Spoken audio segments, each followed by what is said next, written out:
আসসালামু আলাইকুম। শিখি একাডেমিতে তোমাদের সবাইকে স্বাগতম। প্রিয় শিক্ষার্থীরা, আশা করি তোমরা সকলেই ভালো আছো। এই ক্লাসে আমরা ষান্মাসিক সামষ্টিক মূল্যায়ন 2024-এর অষ্টম শ্রেণীর স্বাস্থ্য সুরক্ষা বিষয়টি নিয়ে আলোচনা করব। শিক্ষার্থীরা, আমি এখানে তোমাদেরকে ষান্মাসিক মূল্যায়নের একটি নমুনা নির্দেশিকা দেখানোর চেষ্টা করেছি।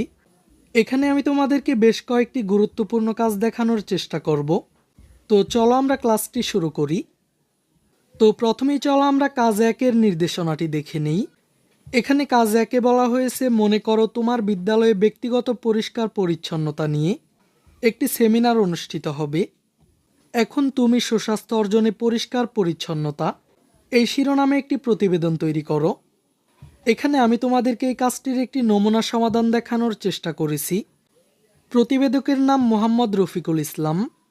প্রতিবেদনের শিরোনাম সুস্বাস্থ্য অর্জনে পরিষ্কার পরিচ্ছন্নতা। আর এখানে তোমরা প্রতিবেদনের তারিখটি উল্লেখ করবে। প্রতিবেদনের শিরোনাম সুস্বাস্থ্য অর্জনে পরিষ্কার পরিচ্ছন্নতা। স্বাস্থ্যই সকল সুখের মূল। দৈনন্দিন জীবনের সকল কাজগুলো সঠিকভাবে সম্পাদনের জন্য আমাদের সুস্থ থাকা অতীব জরুরি। সুস্বাস্থ্য নিশ্চিত করার অন্যতম শর্ত হলো নিরাপদ থাকা বা সুরক্ষিত থাকা। ব্যক্তিগত স্বাস্থ্য রক্ষায় স্বাস্থ্যসম্মত জীবনযাপনের জন্য স্বাস্থ্যবিধি মেনে চলা উচিত। স্বাস্থ্যবিধির সবচেয়ে গুরুত্বপূর্ণ বিষয় হলো পরিষ্কার পরিচ্ছন্নতা। অপরিচ্ছন্ন পরিবেশ স্বাস্থ্য ঝুঁকির সবচেয়ে বড় কারণ। তাই স্বাস্থ্য সুরক্ষায় নিজেকে এবং আশেপাশের পরিবেশকে অবশ্যই পরিষ্কার পরিচ্ছন্ন রাখতে হবে। পরিষ্কার পরিচ্ছন্ন থাকলে বিভিন্ন রোগ মোকাবিলা করা সহজ হয়। এক্ষেত্রে প্রথমে ব্যক্তির শারীরিক পরিচ্ছন্নতা নিশ্চিত করতে হবে। নিয়মিত গোসল করা, দাঁত ও মুখ পরিষ্কার রাখা, চুলের যত্ন করা, নখ কাটা ও নখ পরিষ্কার রাখা, হাত পরিষ্কার করা ইত্যাদি দৈনন্দিন পরিচ্ছন্নতার একটি অংশ। দেহ পরিষ্কার থাকলে সহজে রোগ জীবাণু দেহে প্রবেশ করতে পারে না। শারীরিক পরিচ্ছন্নতার পরেই আসে আমরা যেখানে বাস করি তা, অর্থাৎ বাসগৃহ এবং তার আশপাশ পরিষ্কার রাখা। এর জন্য প্রতিদিন সকাল বিকাল ঘরের মেঝে, বাড়ির আঙিনা ঝাড়ু দিতে হবে। ঘরে পর্যাপ্ত আলো বাতাস প্রবেশ করার সুব্যবস্থা করতে হবে। বাসগৃহের পরিচ্ছন্নতার পাশাপাশি নিজের পরিধেয় পোশাক পরিচ্ছদ পরিষ্কার রাখতে হবে। এছাড়াও প্রতিদিন আমরা যে সকল খাবার গ্রহণ করে থাকি তা পরিচ্ছন্নতা বজায় রেখে সঠিক নিয়মে রান্না করতে হবে। কাঁচা সব কিছু ভালো করে ধুয়ে খেতে হবে। আর অবশ্যই খাওয়ার আগে নিজের দাঁত পরিষ্কার করতে হবে, কেননা দাঁতে লেগে থাকা জীবাণু খুব সহজেই পাকস্থলীতে প্রবেশ করে রোগ ছড়াতে পারে। তাই বলা যায়, সুস্থ দেহ গঠন ও সুন্দর জীবনযাপনের জন্য পরিষ্কার পরিচ্ছন্নতার প্রয়োজনীয়তা অপরিসীম। শিক্ষার্থীরা, এবার চলো আমরা কাজ 2-এর নির্দেশনাটি দেখে নিই। এখানে কাজ 2-এ আমাদেরকে বলা হয়েছে, শারীরিক স্বাস্থ্য সুরক্ষায় করণীয় বিষয়বস্তু নিয়ে উল্লেখপূর্বক একটি পোস্টার তৈরি করো। শিক্ষার্থীরা, আমি এখানে তোমাদেরকে একটি নমুনা সমাধান দেখানোর চেষ্টা করেছি।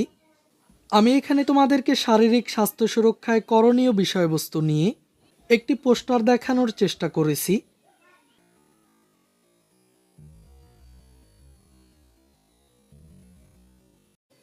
এখানে পোস্টারটির শিরোনাম হলো, আপনি কি শারীরিকভাবে সুস্থ? জানুন স্বাস্থ্য রক্ষায় কি করণীয়। তো স্বাস্থ্য সুরক্ষায় করণীয় এই বিষয়গুলো তোমরা নিজেরা দেখে নিবে। এবার চলো আমরা কাজ 3-এর নির্দেশনাটি দেখে নিই।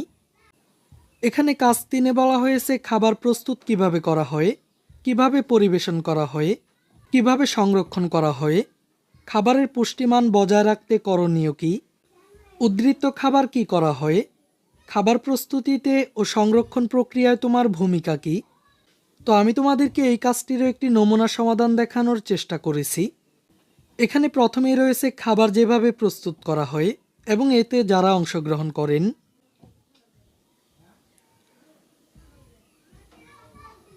এরপর যেভাবে পরিবেশন করা হয় এবং যে করেন।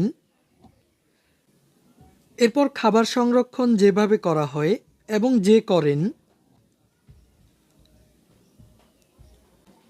খাবারের পুষ্টিমান বজায় রাখতে যা করা হয়। খাবার প্রস্তুত করা ও সংরক্ষণ প্রক্রিয়ায় আমি যে ভূমিকা পালন করি। তো এই প্রতিটি বিষয় তোমরা নিজেরা দেখে নিবে এবং খাতায় নোট করে নিবে। এবার চলো আমরা সবশেষ কাজ 4-এর নির্দেশনাটি দেখে নিই। খেলাধুলায় অংশগ্রহণ আমাদের মধ্যে শারীরিক বিকাশের পাশাপাশি বেশ কয়েক ধরনের মানসিক গুণাবলী বিকাশেও গুরুত্বপূর্ণ ভূমিকা রাখে। খেলাধুলায় মানসিক দক্ষতা নিয়ে একটি অনুচ্ছেদ রচনা করো। তো এই কাজটির জন্য আমি তোমাদেরকে একটি নমুনা উত্তর দেখানোর চেষ্টা করেছি। খেলাধুলা এক প্রকার শরীরচর্চা, এটি আমাদের ফিটনেস লক্ষ্যে পৌঁছাতে সাহায্য করে। এছাড়াও খেলাধুলার মাধ্যমে আমরা মানসিক দক্ষতা লাভ করতে পারি।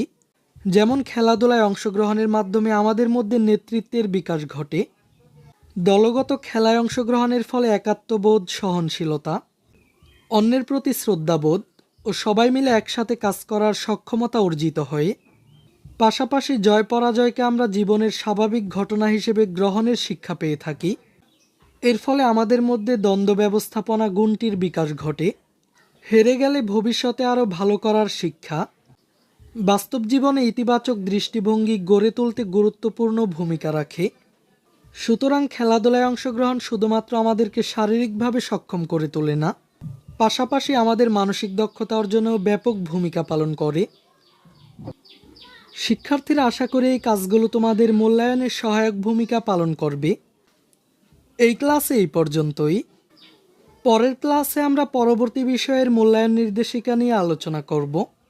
তাই পরবর্তী ক্লাসগুলো সবার আগে পাওয়ার জন্য চ্যানেলটিকে এখনই সাবস্ক্রাইব করে রাখো।